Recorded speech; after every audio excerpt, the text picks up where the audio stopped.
കുറച്ച് മുട്ടയും വെജിറ്റബിൾസും ബ്രെഡും ഒക്കെ ഉണ്ടെങ്കിൽ നല്ല അടിപൊളിയായിട്ടുള്ള ഒരു കിടിലൻ സ്നാക്ക് ഉണ്ടാക്കാം. ഇത് സ്നാക്കായിട്ട് മാത്രമല്ല കേട്ടോ, നമുക്ക് ബ്രേക്ക്ഫാസ്റ്റ് ആയിട്ട് വേണമെങ്കിലും നമുക്ക് ഇത് കഴിക്കാം. കാരണം നല്ല ഫില്ലിംഗ് ആണ്. കാരണം വെജിറ്റബിൾസും മുട്ടയൊക്കെ ചേർത്തുകൊണ്ട് തന്നെ നല്ല ഫില്ലിംഗ് ആയിട്ടുള്ള ഒരു റെസിപ്പിയാണ്. അപ്പോൾ നമുക്ക് ഈ ഒരു റെസിപ്പി എങ്ങനെയാണ് ഉണ്ടാക്കുന്നതെന്ന് നോക്കിയിട്ട് വരാം. ഈസി ആയിട്ടുള്ള ബ്രെഡ് സ്നാക്ക് ഉണ്ടാക്കാനായിട്ട് ആദ്യം തന്നെ നമുക്ക് വേണ്ടത് ഇതുപോലുള്ള ബ്രെഡാണ്. സാധാരണ നമ്മുടെ ബ്രെഡ് എടുത്തിട്ട് ഞാനൊരു അടപ്പ് വെച്ചിട്ട് ഇതുപോലെ കട്ട് ചെയ്തെടുത്ത് വെച്ചിരിക്കുകയാണ്. ഞാനൊരു 8 പീസ് ബ്രെഡിൻ്റെ ഇതുപോലെ എടുത്ത് വെച്ചിട്ടുണ്ട്. ഇനി നമുക്ക് വേണ്ടത് ഇതിലേക്ക് കുറച്ച് പച്ചക്കറികളാണ്. നിങ്ങൾക്ക് ഇഷ്ടമുള്ള ഏത് പച്ചക്കറികൾ വേണമെങ്കിലും യൂസ് ചെയ്യാം. ഞാനിപ്പോൾ ഇതിനകത്ത് ഉള്ളി ഒരെണ്ണം അരിഞ്ഞ് വെച്ചിട്ടുണ്ട്, അതുപോലെ തന്നെ ചെറുതായിട്ട് തന്നെ അരിഞ്ഞ് വെച്ചിരിക്കുന്നത്. അതുപോലെ തന്നെ ഒരു 2 പച്ചമുളക്, പിന്നെ കുറച്ച് കറിവേപ്പില, പിന്നെ ഇച്ചിരി കോണൂടെ ഞാൻ എടുത്ത് വെച്ചിട്ടുണ്ട്. ഇത് ഓൾറെഡി കുക്ക് ചെയ്ത കോണാണ് എടുത്ത് വെച്ചിരിക്കുന്നത്. ഇനി നമുക്കിതിലേക്ക് വേണ്ട ഒരു 3 മുട്ടയാണ്. 3 മുട്ട ഞാൻ പൊട്ടിച്ച് ഒഴിച്ച് വെച്ചിട്ടുണ്ട്. ഇതിലേക്ക് നമുക്ക് കുറച്ച് ഉപ്പിട്ട് കൊടുക്കണം. ഇപ്പോൾ ഒരു 1/2 ടീസ്പൂണോളം ഇട്ട് കൊടുത്തിട്ടുണ്ട്.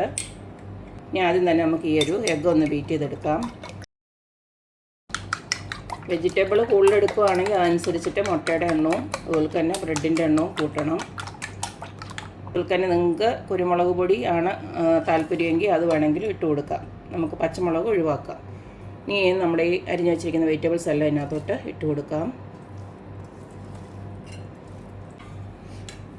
ഇതിനെല്ലാം നമുക്കൊന്നുകൂടെ ഒന്ന് ബീറ്റ് ചെയ്തെടുക്കാം.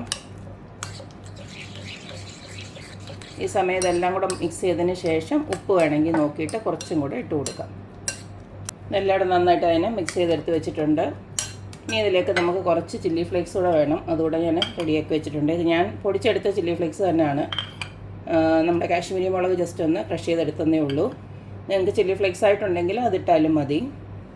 ഇനി നമ്മുടെ സ്നാക്ക് ഉണ്ടാക്കാനായിട്ട് ഇതുപോലൊക്കെ ഒരു പാനാണ് ഞാൻ അടപ്പിലോട്ട് വെച്ച് കൊടുത്തിരിക്കുന്നത്. ഇതിപ്പോൾ ഞാൻ ആദ്യം നമ്മുടെ ഒരു മുട്ടക്കൂട്ടുണ്ടല്ലോ, ഇതെല്ലാം കുറേശ്ശെ അങ്ങോട്ട് ഇതിലോട്ടൊന്ന് ഒഴിച്ചു കൊടുക്കുകയാണ്. ഇതിൽ കുറച്ച് എണ്ണയോടെ ബ്രഷ് ചെയ്ത് കൊടുത്തിട്ടുണ്ട്.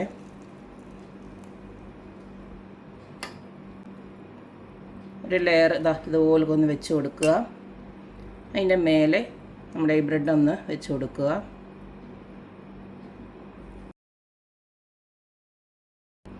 ഈ മുട്ടക്കൂട്ടുണ്ടല്ലോ ഇതിൻ്റെ മുകളിലോട്ട് കുറച്ചൊന്ന് ഒഴിച്ചു കൊടുക്കുക. ഇത് കവർ ചെയ്യുന്ന രീതിയിൽ അങ്ങ് ഒഴിച്ചു കൊടുത്തേച്ചാൽ മതി. ബ്രെഡ് കവർ ചെയ്യുന്ന രീതിയിൽ ഇങ്ങനെ ഓരോന്ന് നമുക്ക് ചെയ്തെടുക്കാം.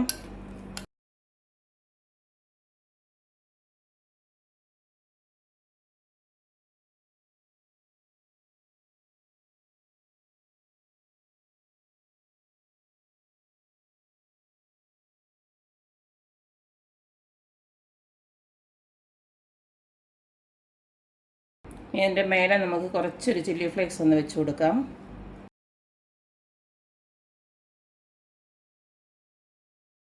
ഇത് നമുക്ക് അടച്ച് വെച്ചിട്ട് ഇതൊന്ന് വേവിച്ചെടുക്കണം. എനിക്കിപ്പോൾ ഇതിന് കറക്റ്റ് പറ്റിയ ഒരു അടപ്പല്ലിത്, എന്നാലും കുഴപ്പമില്ല. ഇങ്ങനെ ഒന്ന് വേവിച്ചെടുത്തിട്ട് ഒരു സൈഡൊന്ന് വെന്തതിന് ശേഷം നമുക്കിതിനെ ഒന്ന് തിരിച്ചിട്ട് പിന്നെയും വേവിക്കണം. ഒരു വശം ഒന്ന് നല്ലതായിട്ട് വെന്തു എന്ന് ഉറപ്പായി കഴിയുമ്പോൾ ജസ്റ്റ് നമുക്കൊന്ന് തിരിച്ചിട്ട് കൊടുക്കാം. ഇത് പൊട്ടാതെ തിരിച്ചിട്ട് കൊടുക്കണം.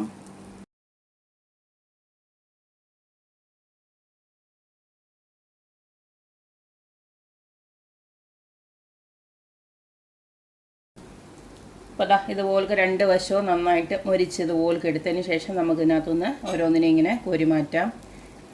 2 വശവും മൊരിച്ചെടുക്കണം, അത്രേ ഉള്ളൂ. ഇതിപ്പോൾ 2 വശവും നന്നായിട്ട് മൊരിഞ്ഞ് വന്നിട്ടുണ്ട്. ഇതുപോലൊക്കെ ആക്കിയതിന് ശേഷം നമുക്ക് ഓരോന്നിനെ അങ്ങ് മാറ്റിയെടുത്താൽ മതി. ഇപ്പോൾ ഇതേപോലെ പാനില്ലെന്ന് പറഞ്ഞ് നിങ്ങൾ വിഷമിക്കേണ്ട, ഞാൻ അതിനൊരു മാർഗ്ഗം കൂടെ കാണിച്ചു തരാം. നമ്മൾ നേരത്തെ കാണിച്ച പോലുള്ള പാനില്ലാത്തവർക്ക് വേണ്ടിയിട്ട് ഇതുപോലൊക്കെ ഒരു അപ്പച്ചട്ടി എന്തായാലും എല്ലാവരുടെയും വീട്ടിലുണ്ടാവും. ഈ ഒരു അപ്പച്ചട്ടിയിലോട്ട് കുറച്ച് ആദ്യമേ ഒന്ന് എണ്ണ ഒഴിച്ച് കൊടുക്കുക. ഒരു പൊടിക്കോളം മതി, കാരണം അത് നോൺ സ്റ്റിക്ക് ആണല്ലോ. അപ്പോൾ അത് വേഗത്തിൽ ആയി കിട്ടും. ഇനി നമുക്ക് നേരത്തെ കൂട്ട് തന്നെ കുറച്ച് ഇതുപോലെ തന്നെ മുട്ടയുടെ കൂട്ടൊന്ന് ഒഴിച്ച് കൊടുക്കാം. ഏതെങ്കിലും കുഴിവുള്ള ഇതുപോലെ പാത്രം എടുത്താൽ മതി, കാരണം മറ്റേതാവുമ്പോൾ നിരന്നങ്ങ് പോവും. അതിന് വേണ്ടിയിട്ടാണ് ഈ കുഴിയുള്ള പാത്രം എടുക്കുന്നത്. ഇതുപോലൊക്കെ നിരത്തി കൊടുത്തതിന് ശേഷം നമ്മൾ നേരത്തെ ഇതുപോലൊക്കെ വെച്ച് കൊടുക്കുക. പിന്നെ മറ്റേൻ്റെ അത്രയും ഉള്ള ഷേപ്പായിരിക്കത്തില്ല ഇതിന് കിട്ടുന്നത്, ഇത് വേറൊരു ഷേപ്പായിരിക്കും.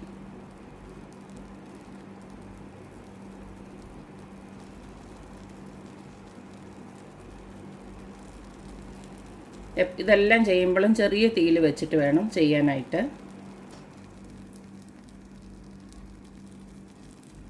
ബ്രെഡ് ഒന്ന് കവർ ചെയ്യുന്ന രീതിയിൽ നമുക്ക് മുട്ടയുടെ കൂട്ടൊന്ന് ഒഴിച്ചു കൊടുക്കാം.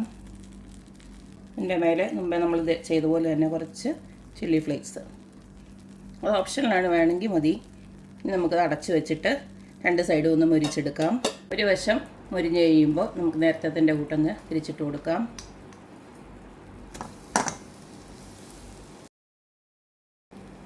രണ്ട് വശവും നന്നായിട്ട് മുരിഞ്ഞതിന് ശേഷം നമുക്കിത് നേരത്തെ കൂട്ട് തന്നെ മാറ്റി വെക്കാം. ഇത്രയേ ഉള്ളൂ, നമ്മുടെ അടിപൊളിയായിട്ടുള്ള വെറൈറ്റി ആയിട്ടുള്ളൊരു ബ്രെഡും മുട്ടയും വെച്ചിട്ടുള്ളൊരു സ്നാക്ക് റെഡിയായി. ഇത് സ്നാക്കായിട്ട് മാത്രമല്ല കേട്ടോ, ബ്രേക്ക്ഫാസ്റ്റ് ആയിട്ട് വേണമെങ്കിലും നമുക്കത് ഉപയോഗിക്കാം.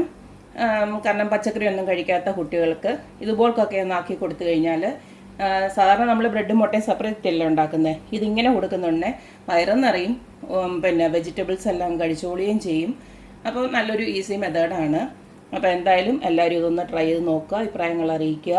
അപ്പോൾ എപ്പോഴും പറയുന്ന പോലെ തന്നെ എൻ്റെ റെസിപ്പീസ് ഇഷ്ടമുള്ള എല്ലാവരും please like, share and subscribe. അപ്പോൾ ഇനി ഒരു അടിപൊളി വീഡിയോ ആയിട്ട് വരുന്നവരേക്കും ബൈ.